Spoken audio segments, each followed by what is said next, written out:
Paris-based wine company Pernod Ricard has announced it will sell most of its international wine brands, including some well-known Australian labels, to the owner of Accolade Wines. Our reporter Sophie Holder joins us now for more from Australia's wine capital, Adelaide. Sophie, what do we know so far about this story?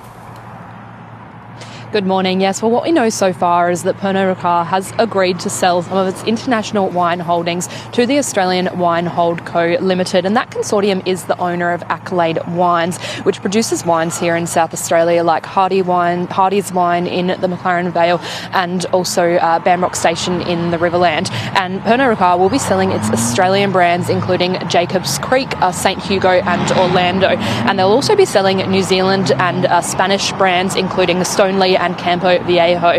And Pernod Ricard says that it's making this sale so that it can turn its focus a little bit more to its champagne and spirits brands. Now, they have some very well-known spirits like Absolute Vodka, Beef Eater Gin and also Jameson Whiskey, among many others. And it says that this consortium, AWL, is a global player who has a real focus on the wine market and says that the wine brands being sold will benefit from that.